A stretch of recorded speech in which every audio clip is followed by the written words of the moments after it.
Alan Xingjian squatted in the broken bookroom, rumbling over a pile of yellow sheepskin papers, and there were a lot of messy books and strange utensils around. His desk seemed to be swept by wind, with a bunch of small crystals used to measure the waving of space, and a few wheels that looked like they were damaged. Outside the window, the sky in the crack world was as strange as ever, and a purple crack in the gray and blue cloud layer was constantly browsing.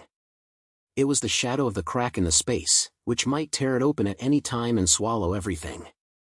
"Alan, are you rushing those useless broken pieces again?" A familiar voice came from the door, and Malia Xiaokong walked in. She was wearing a dark blue robe, with complicated space runes on the corners of the robe, and her silver-white hair was made into a long hair. Although she was not young, she had a look of impoverished savage in her eyes. In her hand, she was leaning on a wooden stick carved with runes, and a faint blue gem was embedded in the head of the stick, emitting a faint light. "Teacher Malia, this is not a broken thing." Alone raised his head, his face full of excitement, and his eyes were filled with light. "I found an ancient manuscript, which mentioned a magic guide called the Key of the Sky, and said that it could sense the location of other magic guides. If I could find it, I might be able to unravel the secret of the space crack." Malia's eyebrows swelled and her face darkened. She walked to Alan and glanced down at the old manuscript, which was painted with a strange symbol, which looked like a key surrounded by countless cracks. She was silent for a while before she spoke slowly. "Aaron, the magic guides are not as simple as you think. Although those things are powerful, they are also extremely dangerous. The war that happened 1,000 years ago was caused by them. Do you really think you can control that power?" Aaron slapped his head and grinned. "Teacher, I know the danger, but someone will always try it. Besides, the space cracks are getting more and more stable. Yesterday I heard that a large area of Grey Town in the east collapsed, and even the houses were sucked into the cracks. If we didn't do anything, the entire cleft world would be over." Malia didn't say anything anymore, but just looked at Alone deeply, with something hidden in her eyes, but she finally didn't say anything. She turned to the window, looked at the purple cracks in the sky, and said lightly, "Then be careful not to put yourself in. I don't want to lose another student." Alan pointed his head and said, and his heart had already flown to the place mentioned in the manuscript, the Black Fog Forest. That place is located on the edge of the fracture world. It is said to be one of the areas with the most dense cracks in space. It is covered by dust and is often covered with fogs. 91 people who come in will never come back. But the manuscript says that the shadow of the key of the space appeared there, and he could not let go of this thread. That night, Alone packed up his luggage, brought a few crystals for waving in the stable space, and an old dagger left by his father, and sneaked out of the bookroom. He knew that Malia would not agree to him taking risks alone, so he simply didn't tell her. The sky was not yet bright, and the night sky in the Great Skitsoma was unusually sunny. Occasionally, there were several purple lights plots, as if warning him about the danger he would face next. The Black Fog Forest is even more distinctive than Alan imagines. As soon as he stepped into the forest, he felt a strange sense of pressure, as if the air was twisted, and the trees around him were also strangely formed, with traces of light cracks on them. The fog made him almost unable to see what was 3 meters away, and he could only rely on the crystal in his hand to sense the surrounding space waves and forcefully distinguish the direction. "This place is really not something that people can do," Alan muttered, stepping on the cold soil under his feet, and walking forward carefully. Suddenly, the crystal in my hand emitted a rapid flash of light, as if I felt some strong wave. He felt a tight heart in his heart, and he quickly squatted down, hid behind a large twisted tree, holding his breath. Apart from the smoke, a low voice was heard, like someone was talking in a low voice, but not like human language. Aaron held the dagger tightly and slowly poked out his head. He could only see a blurry shadow appearing in the mist, which looked like a human figure, but his limbs were twisted in an abnormal manner, and a purple light strand was still lying on his body. "It's a cleft creature." Alan bit his teeth tightly, his heart beating fast. These things are the products of space rifts, without any physicality, and are completely composed of distorted energy. When they meet people, they will directly invade the other party's consciousness, making people become mobile and dead. He knew that he was not a match, so he could only make no sounds and prayed that the thing did not find him. Fortunately, the shadow seemed to have not noticed him and leaped towards the deep forest. Alan relaxed his breath, wiped the cold sweat from his head, and continued to walk forward. After walking for about an hour, Alone finally arrived at a clearing. In the middle of the open space, a huge purple crack floated in the air, like a torn wound. The space around it was shaking slightly, making a low buzzing sound. The crystal in his hand was almost blown up, as flashing as a small sun, and it was obviously where the manuscript was said. "It's here." Alone took a deep breath, suppressed the tightness in his heart, and began to explore around the crack. He took out a stone slab full of runes from his backpack. This was a simple detector he made himself, which could sense the energy retained by the magic monitor. As soon as the stone slab approached the crack, a faint co-bearing appeared, as if it was led by something, pointing to the center of the crack. Alan hesitated for a moment, gritted his teeth, and decided to take a chance. He stretched out his hand, facing the rift, closed his eyes, and tried to use his space magical genius to sense the energy inside. His mind seemed to be sucked into an endless dark space, surrounded by twisted light and broken images, and a murmur sounded in his ears, as if someone was calling his name.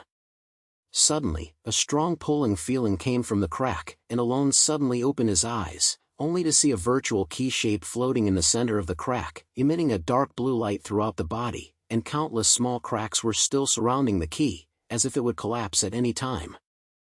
The key to the sky. Alone's eyes lit up, and he was almost shouting. He kept focusing and tried to pull out the key with space magic. But at this moment, the crack suddenly trembled violently, and the air around it seemed to have been torn apart, making a sharp sound. Alone felt a huge suction force, and almost got sucked in. He bit his finger tightly, and used blood to paint a simple stable rune in his palm, barely stabbing his body. After a few seconds, the key of the air was finally pulled out by him, and it turned into a real key, which was frozen in his hand. The surface of the key was filled with ancient runes, and a faint wave scattered. Alone heard a low smile coming from behind before he could even get excited. "It's really good, boy. I didn't expect you to find this." A cold voice came from the mist, and Alone turned around suddenly. Only a tall figure walked out. The man was wearing a long black robe, an iron mask on his face, only a pair of cold eyes were exposed, and a curved staff was held in his hand, with a blood-red stone embedded in the head of the staff. "Who are you?" Aaron grabbed the key of the air and took a step back, and had already guessed the other party's identity in his heart. "My name is Carl Angus." The man took off his mask, exposed a face full of scars, and a sneer pulled out of the corner of his mouth. "Collector of magic guidance. I want the things in your hand." Alone's heart sank, knowing that he was in great trouble this time. Carl Angus is not small in the world of the schizophrenia. This guy is a scoundrel who doesn't use means and can get everything out of the magic monitor. He glanced at the key of space in his hand, gritted his teeth, quickly stuffed it into his backpack, then raised his hand to draw a simple space rune, trying to create a short-range crack escape. "Want to run? It's not that easy." Carl snorted coldly, and his staff blew, and the surrounding fog instantly solidified, turning into purple chains, directly sealing the space around Alan. His space magic was broken, and his chest seemed to be hit hard, almost vomiting blood. "Steal the key to the air, I can make you die happily." Carl approached step by step, his eyes filled with greed and murder. Alone knew that he was not a match, but it was impossible to give up. He stood up strongly, his brain moved quickly, trying to find a chance to escape. At this moment, a silver light suddenly flashed through the mist, and a delicate figure emerged from the side, holding a short blade in his hand and stabbed directly at Carl's back. "Who?" Carl reacted very quickly, and his staff blew, and a purple barrier slammed the attack, but he was still forced to retreat for a few steps. After the figure landed, Arn saw clearly what the other person looked like: a girl in a gray cloak with a black cloth covering her face, only a pair of cold eyes were exposed. "Go away, I can't hold him for too long." The girl's voice was low and rapid, as if she was acquainted with Alan, but Alan swore that she had never seen her. "Who are you? Why help me?" Alan asked, gasping. "Don't ask so many questions. I'm Lena, filmmaker. Now is not a time to chat," the girl said, and then a silver light appeared from the side, barely squeezing Car's attack. Alan no longer felt hesitant and took advantage of the space file to quickly draw a new space rune, and this time it successfully opened a small crack. He glanced at Lena, gritted his teeth, and jumped in. The other end of the rift was a strange wasteland, and Alone fell over with mud, but at least he saved his life. He lay on the ground, gasping for breath, holding the key of the empty space tightly in his hand, feeling full of doubts. Who is Lena Filmography? Why help him? There is also Carl's secret, and it seems that he won't be letting go of him like that. Alone knew that although he had obtained this key, the trouble just started. Far away, the purple crack in the sky seemed to have expanded a little more, and the low buzzing sound spread across the entire crack world, as if some ominous sign was approaching. Aaron stood up, patted the soil on his body, his eyes calmed down. He knew that next there were more cracks waiting for him to explore and more secrets waiting for him to uncover. Alone sat on the soil of the wasteland, gasping heavily, holding the cold key of the air in his hand. The just-in-time escape made him sore all over his body and his chest aches. It was the postmortem left by Carl's dark space chain. He raised his head and looked at the sky. The purple cracks scattered in the cloud like wounds, and the low buzzing sound made people's skin numb. He knew that he had no time to rest, and that guy Carl would definitely not be good at rest, and he might be following his space fluctuations now. We have to find a safe place first. Alan muttered and stood up. He took out a broken map from his backpack, which he came from his bookroom before he set out, marking some known rift points in the vast majority of the cleft world. The wasteland was surrounded by a desert, with only a few withered trees and scattered stones far away. Judging from the map, he should be near the Greystone wasteland west of the Black Fog Forest. Although there are no cleft creatures here, there are no shelters. Exposure to this place is nothing like waiting for death. He gritted his teeth and decided to go northeast first, where there was a small settlement called Riding Outpost, which was a temporary fall of adventurers and magicians, or perhaps some help could be found. Alone closed the map, took pictures of the soil on his body, and walked forward. The wind shaved across the wasteland, carrying a biting chill, and the cracks in the sky kept flashing through the purple light, as if they would collapse at any time.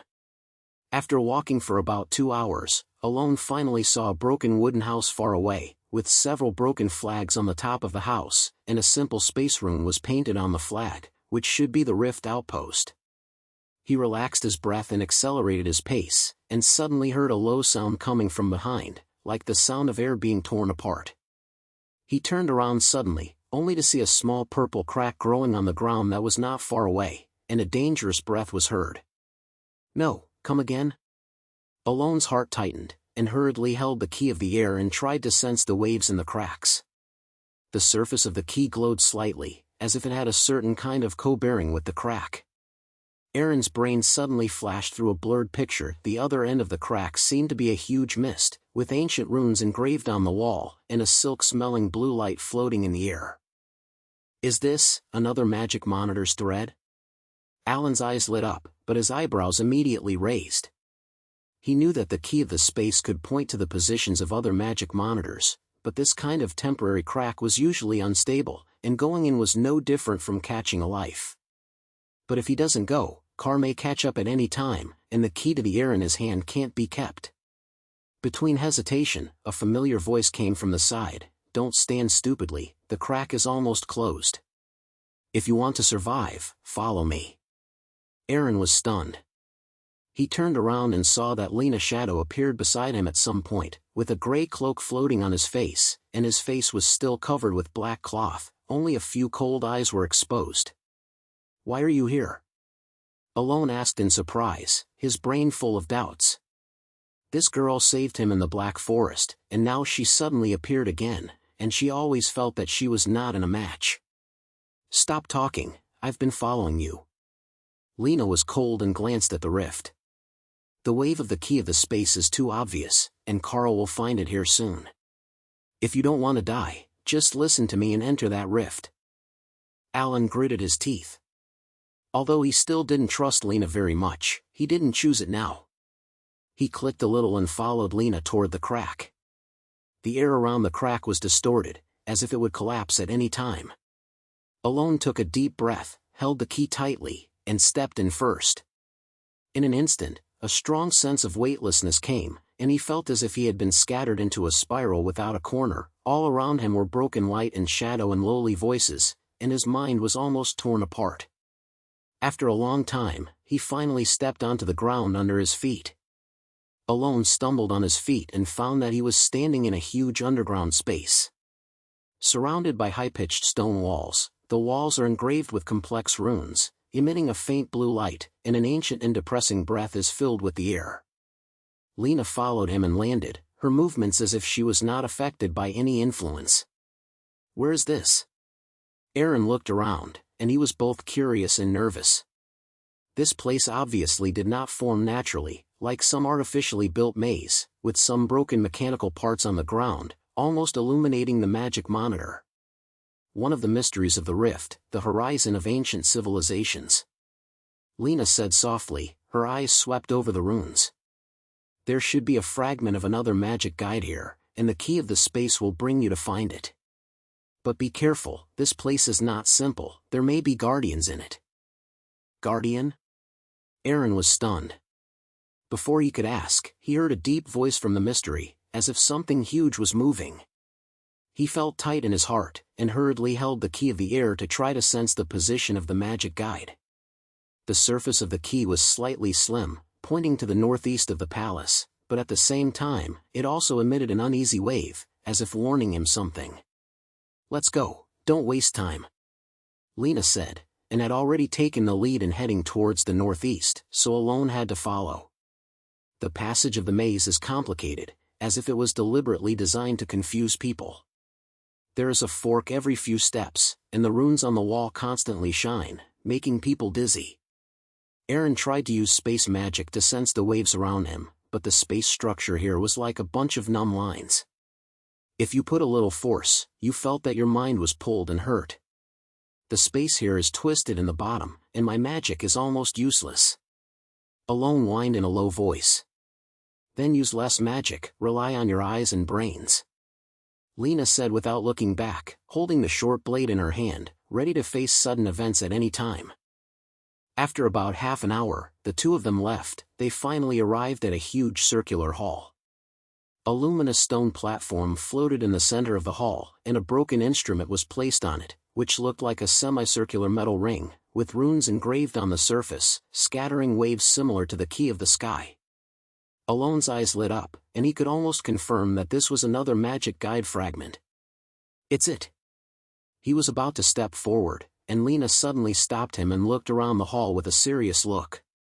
"Don't move, something is approaching," she said softly, and the short blade in her hand had already tapped into the attacking position. Alone was stunned, and immediately felt a strong sense of pressure coming from all around, as if the air was compressed.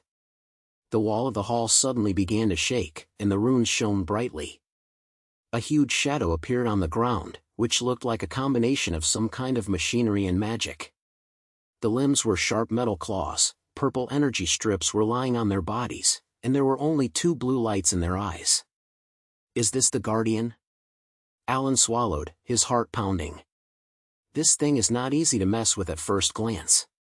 The swelling on his body is so strong that he can beat him into a paste with just one claw. "Don't be stunned, get ready to run." Lena gritted her teeth and said in a low voice, but before she finished speaking, the Guardian had already let out a harsh roar and rolled over to them. Its speed was so fast that it was moving with a space wave as its claws swept. Alan quickly rolled his body and reluctantly hid, but a deep mark was directly caught on the stone wall behind him. "Is this guy space magic?" Alone's eyes almost fell out, and he quickly took out a solid crystal from his backpack and tried to interfere with the Guardian's waves, but the effect was minimal. Lena was flexibly avoiding her, and the short blade kept strikingly passing the Guardian's metal shell, making a harsh friction sound, but unfortunately there was no trace left. Its core is in the light point in the chest, attacking it. Lena shouted as she dodged, and then Aaron noticed that there was a slightly luminous circular structure on the Guardian's chest, like some kind of energy source. He gritted his teeth, held the key of the space, and tried to use space magic to create a short-range crack and send it directly behind the Guardian. "Fight!" Alan growled, and a simple rune painted in his palm, barely tearing a crack open. He jumped in, and the next second appeared behind the Guardian, lifted the key of the air and stabbed hard at the light. The moment the key touched the light, a strong rebound force came, and Aaron felt that his arms were about to break, but the movements of the Guardian were clearly visible, and the light on his chest began to flash. Efficient. Alan sat on the ground, gasping for breath, his arms trembling. Lena wasn't much better. The cloak was covered with dust and the black cloth on her face was crooked. She glanced at Alan and said lightly, "It's okay, I didn't drag my back." "Thank you." Alan smiled bitterly, stood up and walked towards the stone platform. He carefully picked up the metal ring and felt a wave similar to the key of the space, like some kind of cob. He stuffed the metal ring into his backpack and felt relaxed. "What is this thing called?" Alan asked, turning his head toward Lena. "The fire ring, a structure that can stabilize small rifts, is part of the magic guide," Lena said, her eyes a little complicated. "However, these things are not just tools, they are much more complicated than you think." "What does it mean?" Alan raised his eyebrows, and always thought that Lena knew something, but she was ignorant every time she asked. "It's not the time to say it, we have to leave here first." Lena slammed her head and pointed to a crack on the side of the hall. "There is an exit there, but it's fast, the space structure of the mist is unstable and may collapse at any time." Alan clicked a little, although he was still full of doubts, but he also knew that now was not the time to pursue him. The two of them quickly passed through the crack and came to a strange forest. There was a damp breath in the air, and the sound of the water could be heard from afar. As soon as they stood firm, they heard a violent shock coming from behind. The crack in the mystery seemed to be torn apart by something, making a sharp sound, and then disappeared. "That's just..." Aaron turned his head and felt palpitations.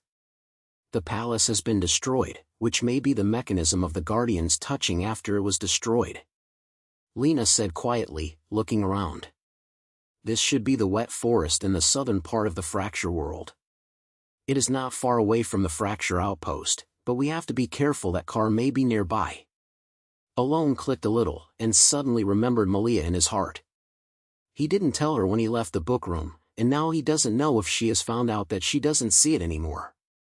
With Malia's temper, she probably exploded, but she was a master of space magic, and she might be able to help. "I have to contact Teacher Malia, who knows more about magic guides and space magic than me," Aaron said, pulling out a piece of communication crystal from his backpack. This was a simple message that Malia gave him, which could transmit through space waves. He injected a piece of magic, and the crystal shone slightly, and emitted a low bird. "I hope she can receive it," Alan muttered, and suddenly felt a strong wave of space coming from a distance, as if someone was tearing a crack. He and Lena looked at each other, and at the same time they realized that they were not in a match. "It's Carl," Lena said softly. The short blade in her hand was already tightly grasped. Sure enough, the next second, a huge purple crack broke open in the forest, and Carl's dark figure walked out slowly, and the scar on his face looked particularly ugly under the purple light. The staff in his hand emitted a dangerous light, and a sneer came from the corner of his mouth. "Run quite fast, boy." Carl's voice was low and cold, his eyes locked on Alan. "I can consider leaving you with the key to the space and the ring of the rift." Alone's heart sank, knowing that he couldn't escape this time. He held his backpack tightly, and his brain moved quickly, trying to find a chance to take off his body. Lena stood in front of him silently, her eyes cold, as if she was ready to fight desperately at any time. At this moment, a rapid space wave suddenly came from the other end of the forest, and a familiar blue light flashed through it, and Malia Xiaokong's figure appeared nowhere. The wooden stick in her hand shone brightly, Her silver-white hair was waving, and there was a burst of anger in her eyes. "Aaron, you guy, really, are you worried again?" Malia's voice was obviously dissatisfied, but immediately turned to Carl and her face darkened. "Hiddenly, are you really not giving up? Even my students dare to move?" Carl sneered, his staff slightly slapped, and the space around him began to twist. "Malia, you couldn't hold me back then, so what can you do now? The power of the magic monitor is mine." Alan looked at Malia in car confrontation, his heart relaxed and a little nervous. He knew that although Malia was bad, Carl was not a fuel-efficient light, and this battle would probably not end easily. The key to the air and the ring of the crack in his hand, like the potato of two burning hands, may cause greater trouble at any time. The atmosphere in the forest became increasingly tense, with purple and blue light intertwining, and the waving of space made the trees around it begin to shake. Alone took a deep breath, held his backpack tightly, and was ready to mess up with the next time. The air in the forest seemed to be compressed to the extreme, and the purple and blue light collided violently in the air, making a harsh tearing sound. Aaron stood behind Malia, his heart beating like a drumbeat, holding a backpack with a key of space and a ring of rifts in his hand. He could feel the surrounding space structure was shaking violently, the branches of the trees were torn to pieces by invisible waves, and the soil under his feet was shaking slightly. "Aaron, back!" Malia shouted softly, and the wooden sticks suddenly slapped, and a blue space barrier instantly opened in front of them, holding a purple energy stitched from the car's staff. The energy filament was like a living thing. After hitting the barrier, it also tried to illuminate the edges and emitted hissing sound. "Malia, do you think you can hold me with these little tricks?" Carl sneered, his voice full of contempt. He raised his staff, and the blood-red gems on the head of the staff shone brightly, and the space around it seemed to be torn open. Several small cracks appeared around Malia's barrier, trying to dismantle her defense from the inside. Aaron bit his teeth tightly and his brain moved quickly. He knew that although Malia was in danger, the space magic of Carl's guy was obviously even more dangerous. He specialized in breaking the evil and invasion. If he persisted for a long time, Malia might be killed. He glanced at Lena beside him and found that she was looking down at the short blade in her hand, her eyes as cold as if she had expected this battle. "Lena, are there any ways to help?" Alan asked in a low voice, trying to find a breakthrough. Lena looked up at him and slammed her head. "Malia can handle it, but Carl's goal is the magic guide in your hand. We have to find a chance to take advantage of the situation, otherwise we can't escape once he solves Malia." "Run?" Aaron raised his eyebrows, feeling a little unwilling. He knew that Lena had made sense, but it wasn't really his way to escape. Besides, Carl's space magic can easily track waves, and even if he runs, he may not be able to get rid of him. It's not running, it's a shifting battlefield. Lena seemed to see his hesitation and added in a low voice. "The key in your hand can sense the position of other magic monitors, right? Take us to the next rift point and Carl will follow, but at least we can fight for time and find more traces." Alan clicked a little, and although he was still a little uneasy, he really did not choose any other way now. He took out the key of the air from his backpack, closed his eyes, and tried to sense the waves of the space around him. The surface of the key was slightly hot, as if it was being led by something, pointing in a direction deep in the forest. He opened his eyes quietly and said to Lena in a low voice, "There is a strong cord in the southeast, which should be another rift point." "Then let's go," Lena said, turning around and moving in that direction, moving lightly and quickly. Aaron glanced back at Malia. She was having a fierce conversation with Carr. There were a few small cracks on the blue barrier, but her eyes were still calm, as if she had not noticed their actions at all. "Teacher, hold on, I'll come back." Alone said silently in his heart, gritted his teeth, and followed Lena's steps. The two people quickly passed through the forest, the soil under their feet was moist, and the air was filled with a scent of moist scent.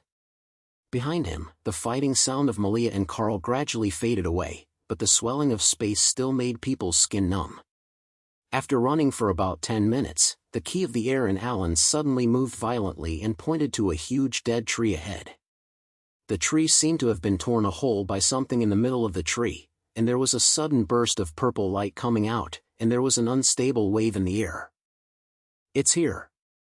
Alone gasped, stopped and carefully observed the rift.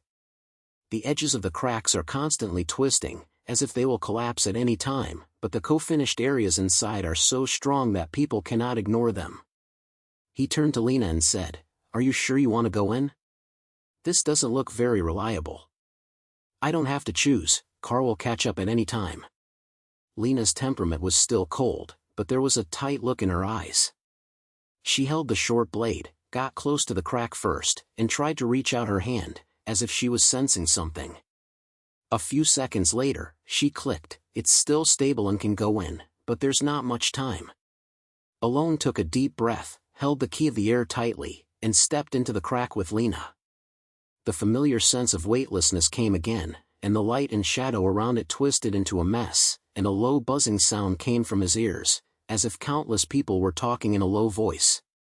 He stressed the inappropriate pressure, focused his mind, and tried to perceive the guidance of the key to the space. After a few seconds, he finally stepped into the ground under his feet. Alone opened his eyes and found himself standing in a huge underground cave. There are countless glowing crystals hanging on the top of the cave, emitting a dark blue light, illuminating the surrounding scene. Broken stone pillars and mechanical parts were scattered on the ground, and an ancient and depressing atmosphere was filled with the air, like some long-lasting escape. "It's a mystery again?" Alan muttered, looking around, feeling a little uneasy. The space structure here is even more chaotic than the previous mystery. His magic is almost completely suppressed, and even the most basic perception cannot be achieved. "It's not just a maze, it should be one of the core seals of the magic guide," Lena said softly, her eyes swept over the broken stone pillars. "Look at those runes, like the devices used by ancient civilizations to stabilize the cracks in space. The key of the space brought us here to show that the remaining magic guide fragments may be nearby." Alan clicked the head, held the key tightly to try to perceive a more specific position. The surface of the key was slightly lit, pointing to a narrow passage deep in the cave, but at the same time, a strong uneasy wave also scattered, as if warning him of danger ahead.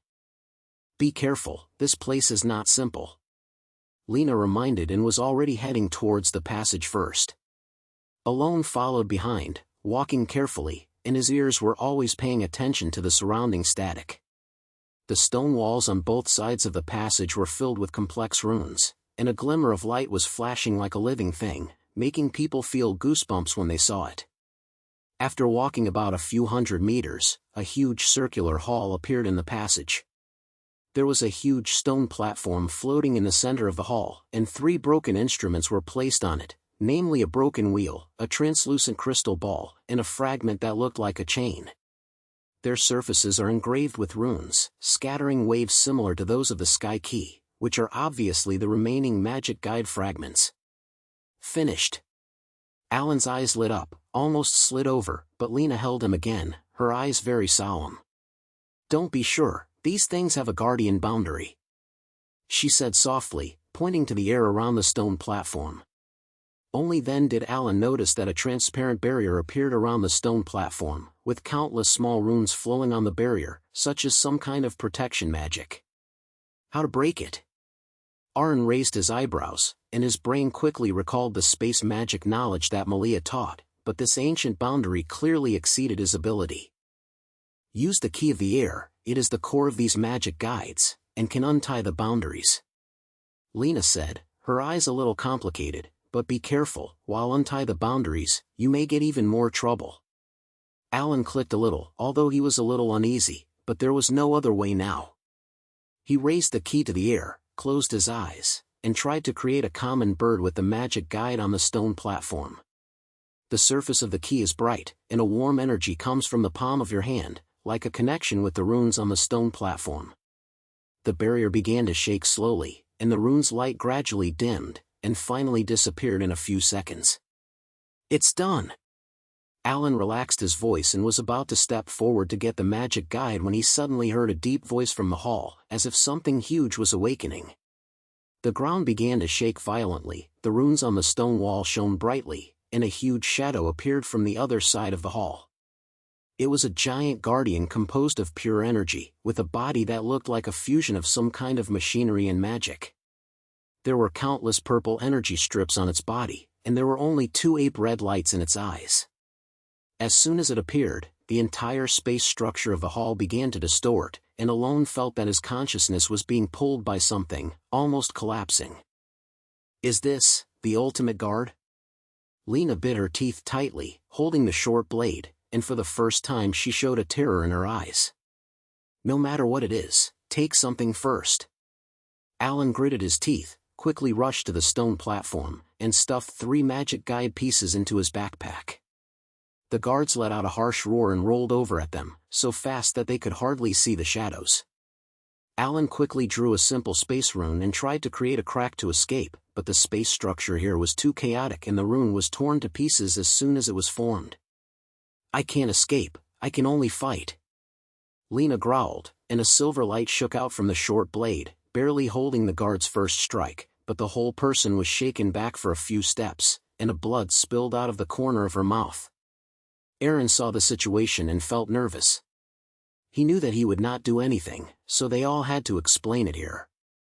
He quickly pulled out the keys and cleft rings from his backpack and tried to use their power to stabilize the surrounding space structure. The 2 magic guides were scattered together in the palm of their palms, emitting a gentle light, as if forming a temporary protective ring, which could hardly resist the energy invasion of the Guardian. But Alan could feel that the protection ring had not been held for long, and his mind had begun to blur, and his arms were so shaking that he could hardly hold the magic guide. Lena, help me fight for time. Alan gritted his teeth and shouted in a low voice. A crazy idea suddenly flashed in his brain. If the key to the empty space could unlock the boundary, or perhaps it could have been sealed by the Guardian. He quickly took out 3 newly obtained magic guide fragments, put them together with the key of the air and the ring of the cracks, and the 5 instruments began to play fiercely, emitting a strong wave. Lena clicked the head and used all her strength to strike out the short blade to try to attract the attention of the Guardian. Her movements were getting slower and slower, and there were already a few more scars on her body, but she was still tightly sank in front of Alan. Alone closed his eyes, focused all his energy, and tried to establish a deeper connection with the magic guide with his own space magical genius. His consciousness seemed to be sucked into a dark space without any side, surrounded by broken light and shadow and low voices, and an ancient and low voice sounded like some kind of warning. The price, the power, the collapsed. The sound of the sound continued, as if it was directly rising in his brain. Alone bit his teeth tightly, suppressing fear and focusing all his attention on the magic monitor. The light of the 5 instruments gradually merged to form a huge space in the magic celestial space. A strong suction force radiated from the center of the magic celestial space, directly locking the energy core of the Guardian. Go! Alan growled, and a dazzling light suddenly burst out from the magic room. The Guardian let out an unwilling roar. The energy on his body began to disintegrate, and the whole body was sucked into the center of the magic room and disappeared in full. The vibration of the hall gradually subsided, and the rune light on the stone wall also dimmed, as if all the energy was drained. Alone sat on the ground, gasping for breath, his mind almost falling apart. He felt that part of his space magical genius was torn by something, and his palms still had the burning touch of the magic guide. Lena was not much better, half kneeling on the ground, her short blade squeezing her body, and her cloak was covered with blood. We survived? Alan reluctantly slapped, his voice as if it was broken. Hard. Lena smiled bitterly, wiped the blood from the corner of her mouth, and her eyes suddenly became complicated. But this is only the beginning, Aaron. The power of the magic monitor is far beyond that. The magic star you just touched is the key to the original rift. Original cleft? Aaron was stunned, and there was still chaos in his brain. He remembered that the manuscript mentioned this word, which was the source of all space rifts, and hidden the power to destroy the world. Yes, ancient civilizations sealed it with magic guides, but now the seal has been touched. Lena said in a low voice, looking deep into the hall, "We have to find Malia and tell her the truth, otherwise the entire schizophrenia will be finished." Alan clicked a little, and although his body was still shaking, a sense of determination ignited in his heart. He stood up, put away the magic guide, and walked towards the crack on the other side of the building with Lena. Behind him, the light of the crystal stone in the cave gradually dimmed, as if it was predicting that a greater storm was about to come. They passed through the cracks and returned to the ground of the large land of the crack world, and found that they had arrived in a strange valley. Far away, the purple cracks in the sky are more obvious than ever, as if they would tear the entire world open at any time. Alone took a deep breath, held his backpack tightly, and was ready to face the next challenge. He knew that this adventure was far from over.